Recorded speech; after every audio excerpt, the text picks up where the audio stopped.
Boa tarde, pessoal. Eu vou passar para vocês algumas informações a respeito do trabalho de cura que é feito lá no Grupo Espírita Razim. Esse trabalho, que normalmente ocorreria no primeiro sábado de cada mês, de maneira presencial, em virtude do momento que passamos, foi suspenso, mas continua sendo feito à distância. A equipe se reúne aos sábados, normalmente tem feito atendimento para aqueles nomes que nos são solicitados. Para tanto, basta você entrar no Facebook da casa, do Grupo Espírita Razim, e cadastrar lá a sua solicitação, informando o nome, o que está acontecendo da pessoa e um telefone, um e-mail para contato.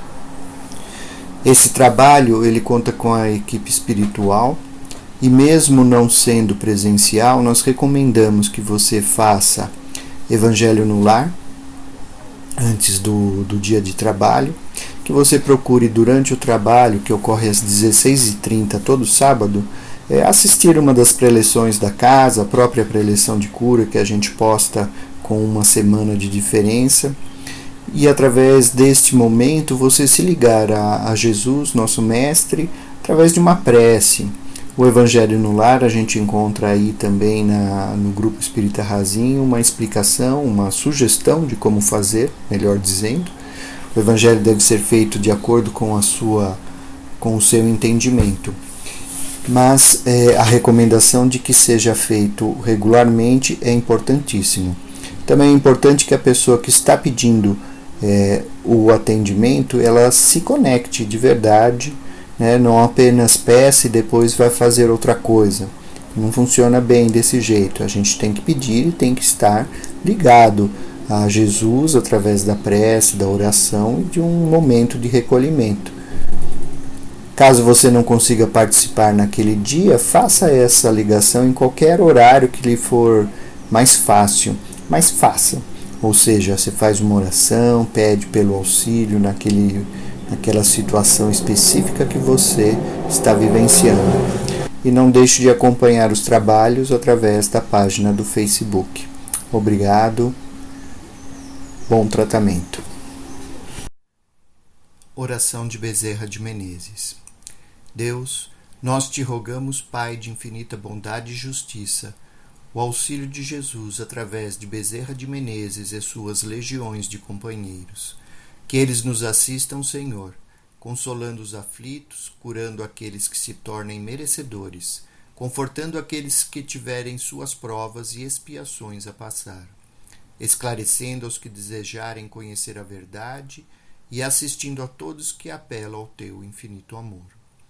Mestre Jesus, estende tuas mãos dadivosas em socorro daqueles que te reconhecem o dispenseiro fiel e prudente.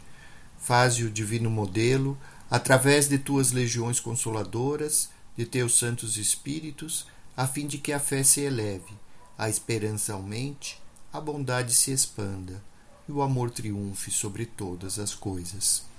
Bezerra de Menezes, apóstolo do bem e da paz, amigo dos humildes e dos enfermos, movimenta as tuas falanges amigas em benefício daqueles que sofrem, sejam males físicos ou espirituais, bons espíritos, dignos obreiros do Senhor.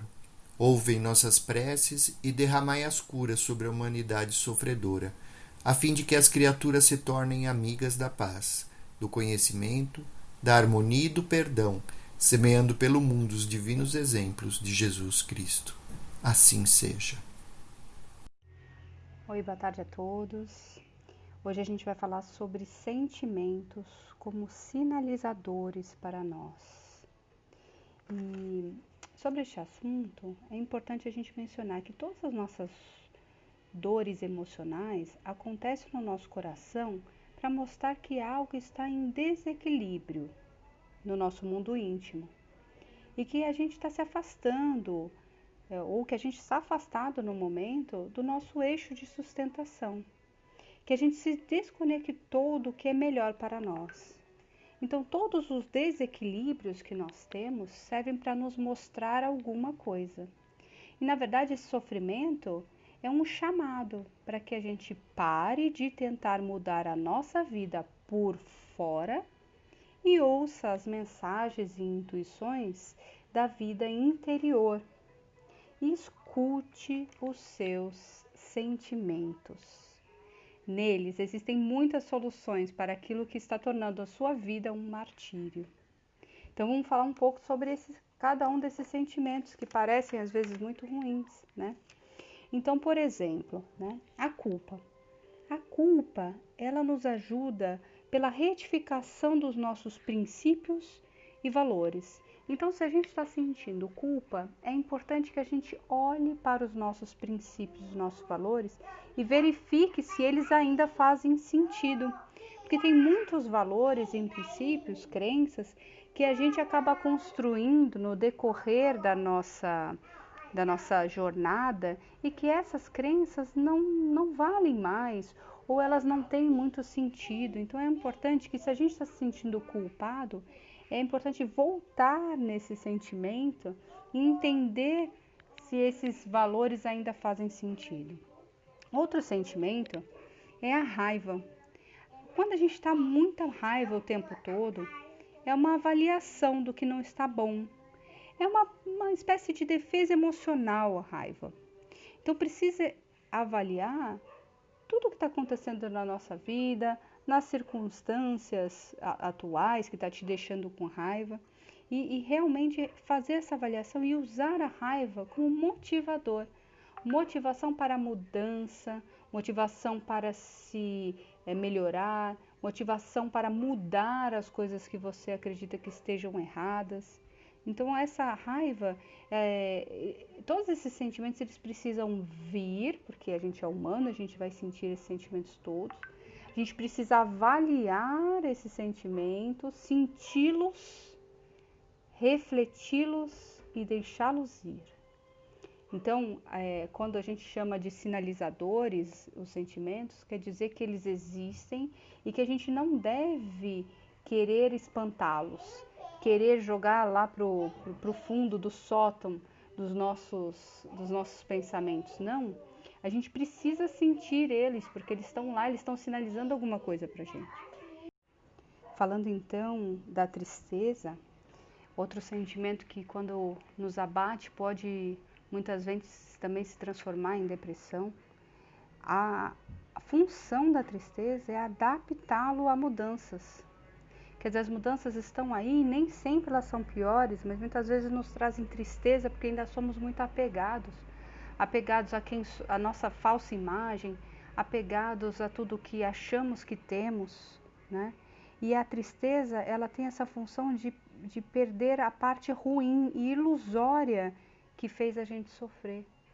Então, entender que muitas vezes a gente mesmo cria uma ilusão sobre as coisas, achando que aquela é a única pessoa que vai nos salvar, que vai nos amar, ou achando que é a única pessoa. E quando a gente perde, por exemplo, a pessoa, a gente fica nessa tristeza profunda e perde essa oportunidade, muitas vezes, de avaliar essa parte ruim e ilusória que fez a gente sofrer. Então a tristeza tem essa função também. E tem o medo. O medo é para aqueles que são corajosos. Então o medo tem a grande função de dar a coragem para nós. Que possamos, os maiores corajosos são as pessoas que têm sim medo, mas eles avaliam o seu medo, eles racionalizam o seu medo e enfrentam seus medos para que possam ter bons resultados, né? Para que possam não ser paralisados pelo medo. Então, o medo ele tem esse aprendizado muito importante de nos dar coragem, por que não até fé? Porque quando a gente está com muito medo, a gente muitas vezes perde a fé que Deus vai nos ajudar, né? E essa falta de fé e muito medo é o que nos paralisa. O medo é onde as falanges do mal atuam, é onde eles fazem toda uma preparação para que nós possamos ficar paralisados. Então precisamos lutar contra isso. Outro sentimento é a frustração. A frustração é quando a gente não consegue o que a gente quer, não é? Quando a gente imagina uma coisa e a coisa não é realizada exatamente como a gente gostaria. Então, o que a gente pode aprender com essa frustração? Entender que é um caminho de aprendizado, que a gente precisa melhorar. Então, a frustração é importante para que nós vejamos enquanto seres humanos que erram e que têm essa oportunidade diariamente de se renovar, de mudar, de crescer. E sem a frustração, a gente não consegue se lembrar disso, a gente não consegue perseverar, porque é com o erro que a gente persevera, cresce e aprende e melhora e é cada dia melhor. Outro sentimento é a ansiedade. A ansiedade é outro processo em que a gente quer controlar o incontrolável, em que a gente quer ser Deus. A ansiedade é aquela pessoa que vive no futuro, que vive aonde você gostaria de estar fazendo, sendo, né, que os outros estivessem também sendo, estar fazendo. Então, essa ansiedade, quando a gente está com muita ansiedade, a mensagem para nós é: prepare-se para isso, enfrente, né, para que a gente esteja mais preparado, né? O prepare-se é se você está vivendo num futuro que você acha que as coisas vão acontecer, sejam boas ou ruins, prepare-se para isso. Esteja pronto para o que pode acontecer. Isso sim, porque aí você estaria vivendo o presente. Vivendo o presente, você vai realizando agora o que você pode, o que cabe a você, não aos outros, né? E tenha fé no futuro, tenha fé na providência divina, e isso vai nos ajudar com a nossa ansiedade. Outro sentimento é a depressão. A depressão também é muito advinda de quem vive no passado, de quem fica com os pensamentos no passado, no que poderia ter sido feito, o que poderia ter sido melhorado, o que poderia terem feito diferente, né? E o que a depressão traz para a gente enquanto recado? Que a gente precisa buscar a nossa autonomia, a nossa voz ativa, a nossa independência e o principal, o nosso valor especial. A depressão traz para a gente esse sinalizador de que somos especiais sim e que precisamos sim ter essa autonomia, precisamos ter essa voz, porque somos divinos e somos divinos e somos únicos.